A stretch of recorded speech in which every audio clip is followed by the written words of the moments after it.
Hey, I'm Doc Brown, and this is my exclusive interview for Aspire to Inspire. If you had the opportunity to get a message across to a large amount of people, what would you do? What I try and do is spread a message of equality via very silly things, really. You know, I try and be as entertaining as possible and as universal as possible in everything that I do, and I hope that people see that the message underneath it all is that basically you shouldn't prejudge anybody. I think that's kind of running underneath everything that I do, whether that is class related or race related. The message is always kind of there. Don't pigeonhole a person, you know, because you never know what they might bring to the table.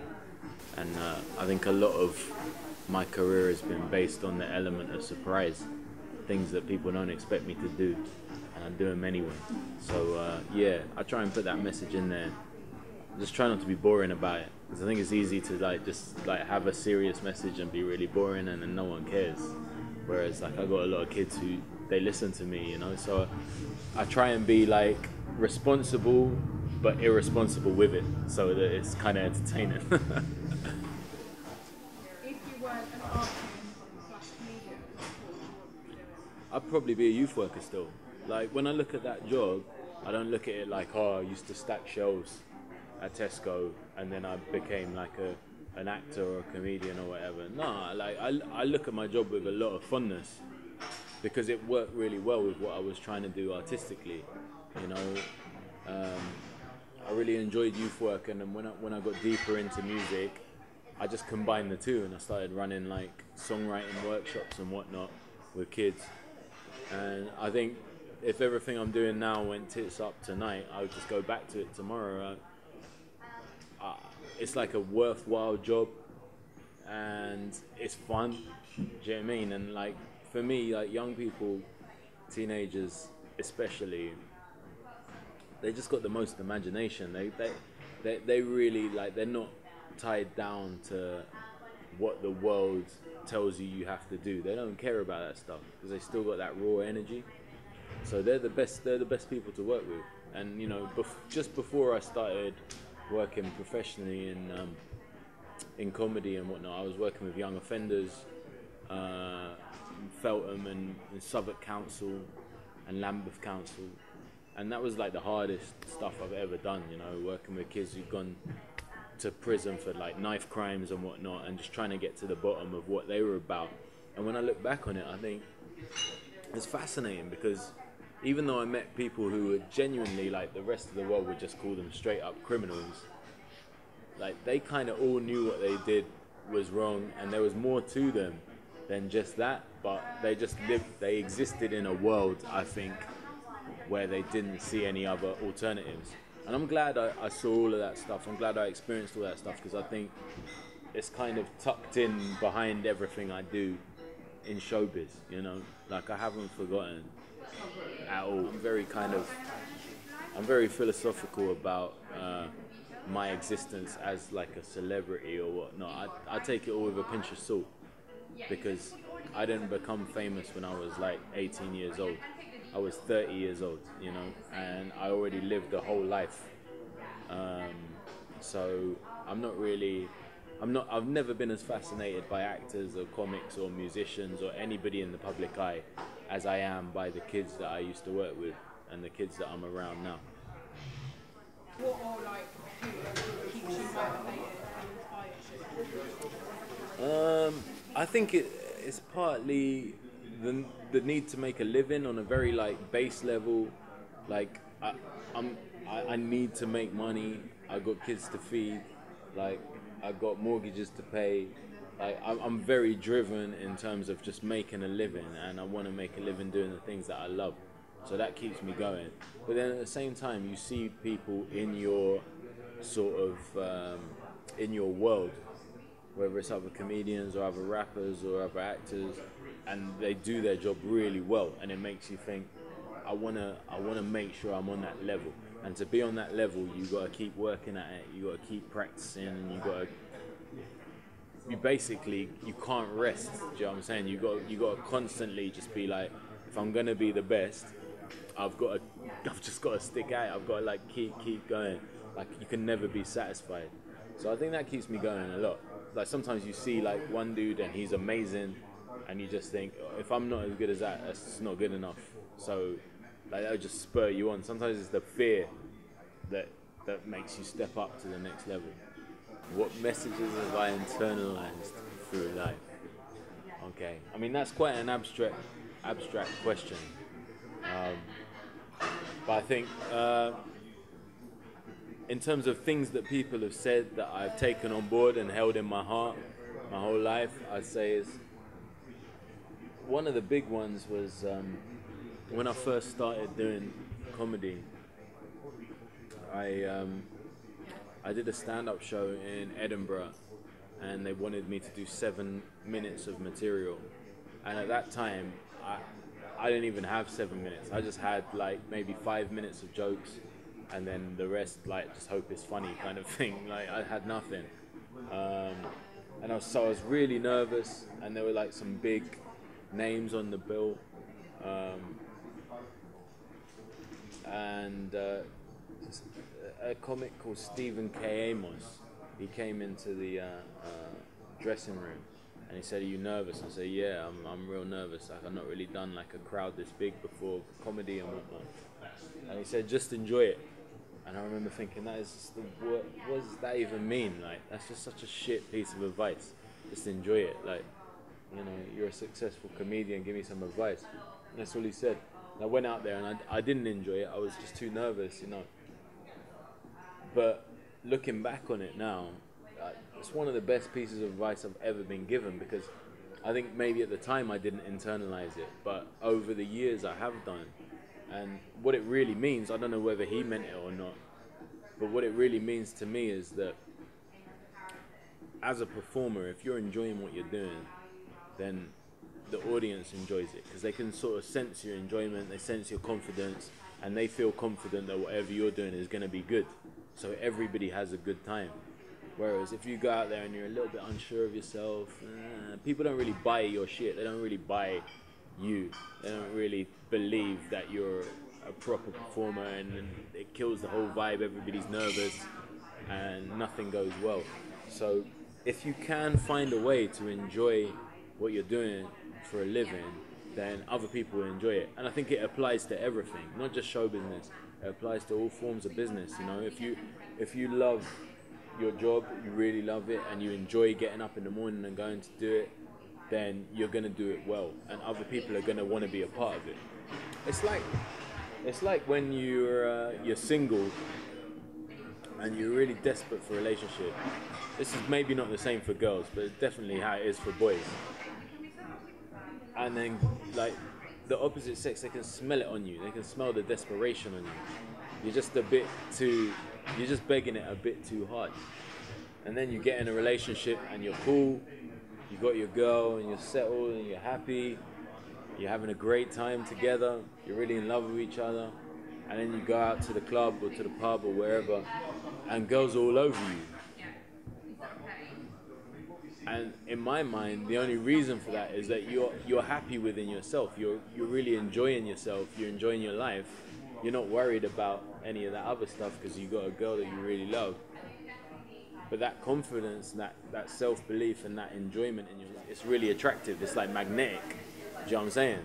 So people are attracted to you, and it's the same. It's the same in show business, and like I say, the same in any business. Enjoy yourself. Enjoy it. Enjoy what you're doing.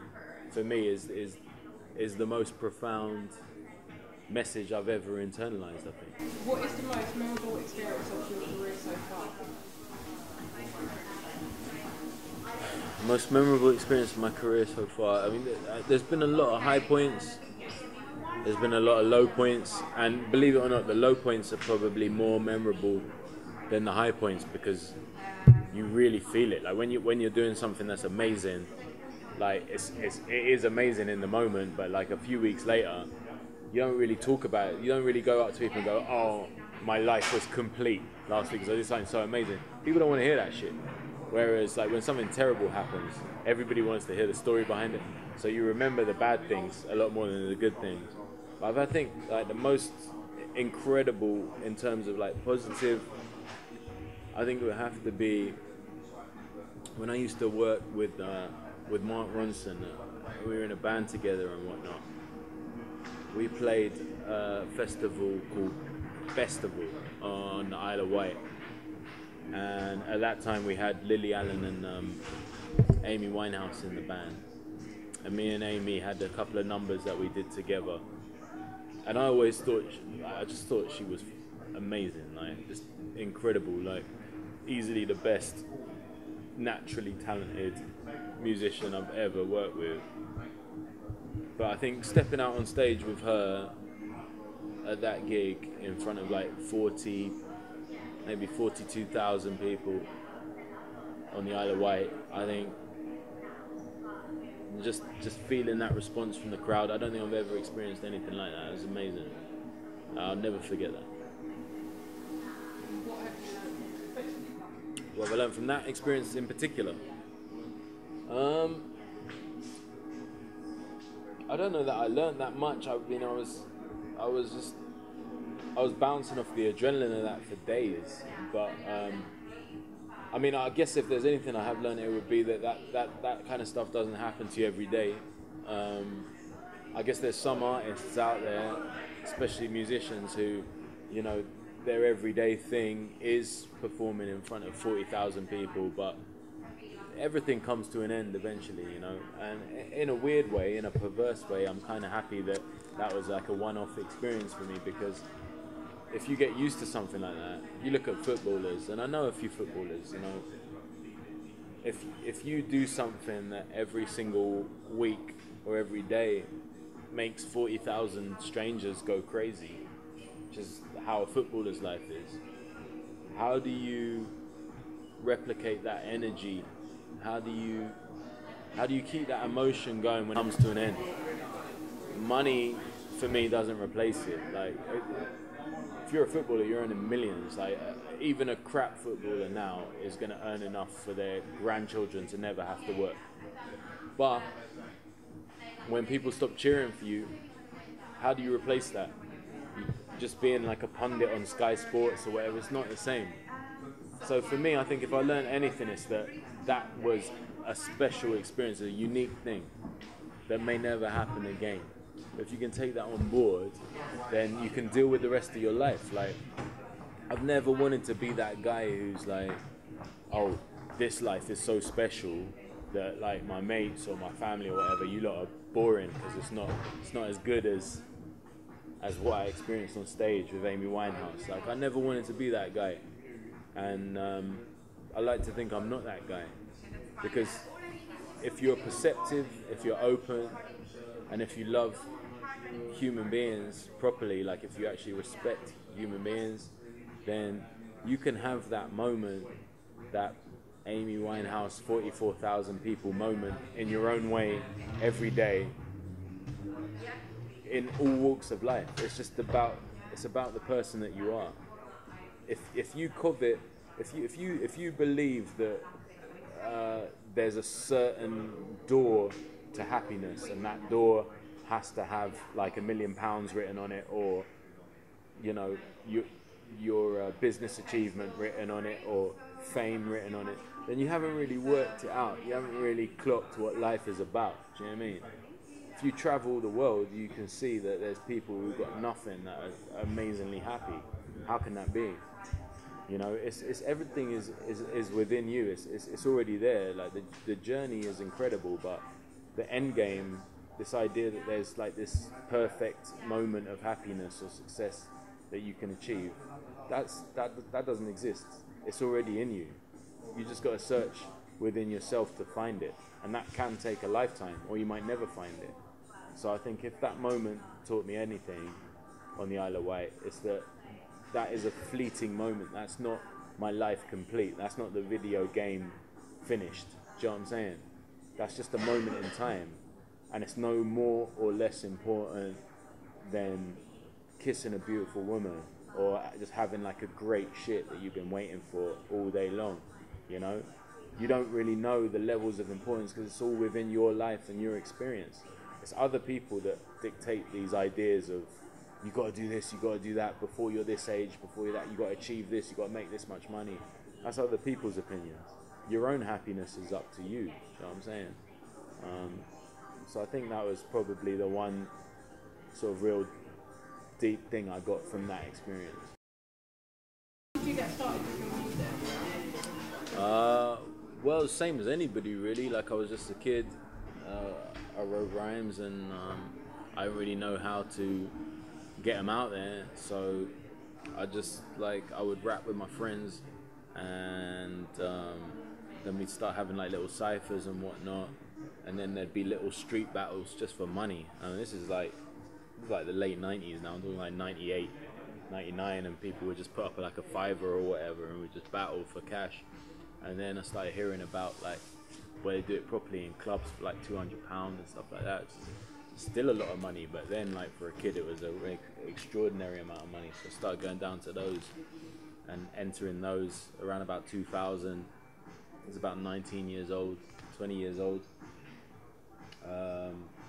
And you know, your name just gets out there. Like, I think the first thing that I actually won was a thing called the Jump Off. It was like a battle thing they used to do in the West End. It's still going now, but it's like sort of branched out. You got dancers and comedians and DJs and producer battles and all sorts. But back in the day, it was just real basic rappers versus rappers. And I won that. I think I was maybe a 3 times champ at that. And then your name just sort of gets out there, and you start doing little PAs and get a little crowd going. It was never that much, because it was like, this was in the days like before even Dizzy. Like, Dizzy came out in like 2003, Roots Maneuver. They were like the first sort of British rap stars. So it was just before that. People didn't really give a shit what we were doing. So, you know, it was never like a career or anything. I was a youth worker at the time. That's how I was making a living. And I just rap for fun, really, and make little bits of money here and there where I could.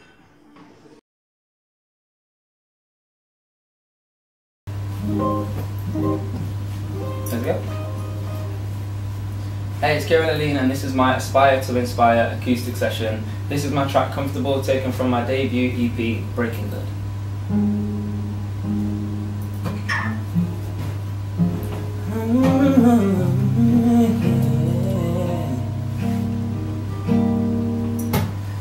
There she goes, sweaters on 10. Let's get out the way cause she fired her. Who she know, damn I can't pretend. Man, I gotta have her, she a problem. Take it slow, gentleman's approach. Simple conversation, but she doesn't wanna know. She heard it all before.